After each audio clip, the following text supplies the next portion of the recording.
0. But we could talk about, K.I.D all we want. Right now, we actually have Vinnie, who is making a return. It's been a long time. I wanted to see this guy to come out to more events, and it looks like he's starting to make his return.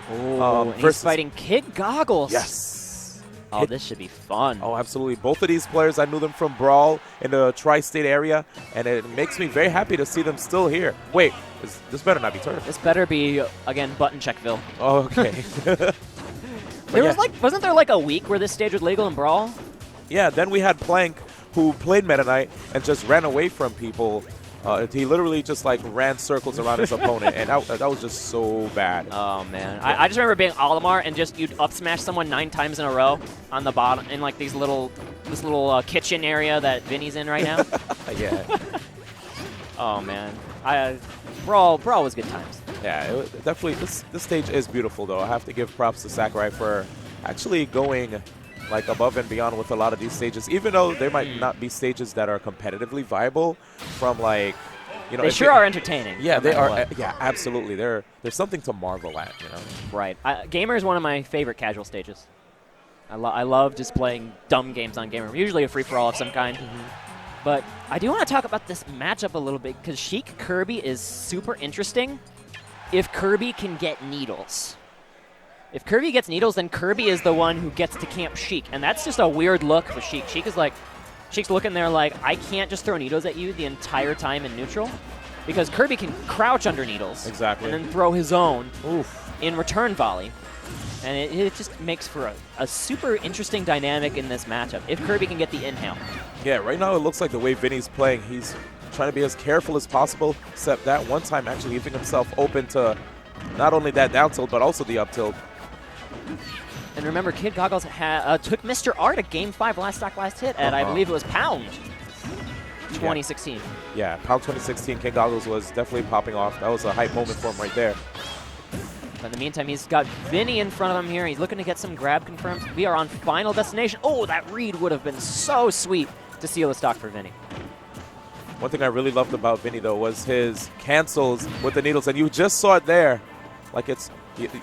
He'll just run away from you and immediately do a B reverse needle cancel and just dash right back towards you, catching you off guard and possibly sneaking in a grab. Yeah, his movement with these B reverse needle cancels, you're right, this is so clean.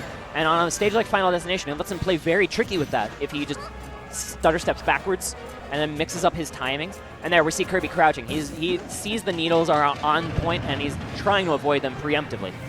But the thing about that is, if he crouches and lets Vinny get a full charge, that might give Vinny another option for a KO, right? Because if he goes for full jump needles, especially if Kid Goggles is at the edge, that can turn into a bouncing fish conversion. Right, I agree with you there. And we see Kid Goggles, he's actually snuck in front. He's got a % lead. And now he's just looking for a way to see out this stock. We're about, would you say, 10% away from maybe an up throw KO? Let's see. Vinny needs to play so carefully around grab, but that's going to clean up the rage with a bouncing fish. Yeah. Excellently played. Yeah, that was actually really good. So I'm guessing he was able to punish his multiple jump, like his double jump. Yeah, it looked like he caught one of those. He couldn't even sweet spot in time. That was also an excellent option from Vinny because the rising hit of Kirby's up B does not have a hitbox. So you can win that trade every single time, even if he didn't use a double jump, he used an up B instead. Up throw there, going to steal the stock though. We have an even game, and big combo coming out here for Kid Goggles. Oh, and look at that, man. Vinny trying to see if he can piece together something of his own, and I like how Kirby could just actually wait for one of the toughest approaches to deal with in Smash 4 and just up tilt it with Kirby. Kirby's up tilt is pretty disjointed, actually, surprisingly to me when I learned that. And you can use it to beat out a lot of options, and it's a great combo starter like that. You can lead in that sweet spot back air. He's got a decent lead again, but here comes the grab from Vinny. Wow. Oh! The big read! Not enough, though. Vinny gonna be living. I can't believe this man just dug so deep out of nowhere. Kid Goggles. He probably should have saved that for a KO %, because I don't know if he's going to be able to catch Vinny with that again. Yeah, you're right. Maybe he should have saved that for maybe a Game 3 situation. Maybe. He was so close to sealing out the stock, though. You can't really blame him. Yeah, true. Now Vinny, he's got to play extra careful again. Just looking to space maybe some aerials. He's spending a lot of time just retreating and shield, trying to bait an approach from Kid Goggles. All right. And right now, is he going to wait for... Okay, great drift right... actually spacing right there off of the dare. He made it very safe, running away from Vinnie's shield. Exactly, because at first I thought he was going to go for an up tilt afterwards. Oh, there's the bouncing fish. What did I tell you? Not going to be enough from the middle of the stage. Kid-Goggles going to live, and good drift there, making sure he grabs that ledge with the final cutter. Uh-oh, are we going to get an up throw KO? Vinnie, gone. Down he goes. The rage and the percent high enough for both characters. Kid-Goggles got his pop-off going on, taking game 1. Wow, I wonder if he was just singing to himself. Does he have headphones? No, man, he's just got this great jam in his head. All right. Well, you know what? Oh, no, he does have headphones. Okay. That's cool. Man, he fooled us. Oh, he fooled me really good. Yeah, this guy is jamming. So Vinnie right now, down a game. It's 2 out of 3 set, of course, here in singles pools. Are these round robin or? These are double elimination. Oof, scary. So this is to make it to winners finals of the pool. Okay. 1 player makes it out of winners. 2 players make it out in losers. Player who wins in winners finals makes it out 1 seed. Who loses is 2 seed. Yes, I thought this might be what happens here. Vinnie has many characters in his pocket, and you see that from Kid-Goggles into the camera. He's saying, "Give me the Rosa, I want it." He is fired up on Town and City, game 2. I'm excited to see Vinnie's Rosa, though. This is a very clean Rosalina that we will see on display. Oh, yeah, he told me, you know, he's good friends with the Buzz, so he learned a couple things from him. But I don't know how is he going to be able to jab Kirby if he's crouching. That's a very good question, but we might just see him pressure with aerials like that down air. And right now he's just trying to catch Kirby at the ledge. Yeah, maybe even lunar landing nairs might help out, too. Yes, indeed. Rosa just has so many fat hitboxes, and Kirby's so light, he can be vulnerable to those up airs off the top of Town and City. But again, Kid-Goggles playing so fundamentally sound here. I feel like the dash attack possibly can help out. Dash attack, down tilt, F tilt could hit Kirby while crouching, if I'm not mistaken. Dash attack's a pretty solid option here against Kirby. We'll see if he goes for it, but I don't think he's going to do it without Luma. Luma helps out so much. Soft hit, oh. That can combo into the hard hit of up air off the top of the stage, but you might need Luma to do that. Interesting enough right there. It looks like Vinnie doesn't really swing as he's getting pummeled. Oh, that's a punish up smash.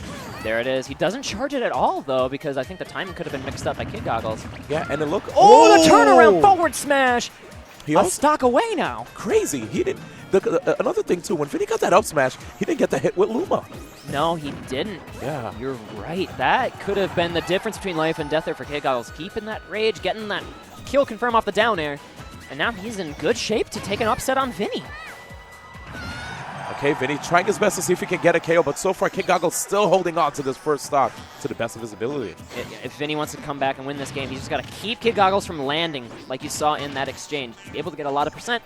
Not quite enough to kill, but that's going to be the weakness here. And that forward smash whiffs, putting Vinnie on the board here in game 2.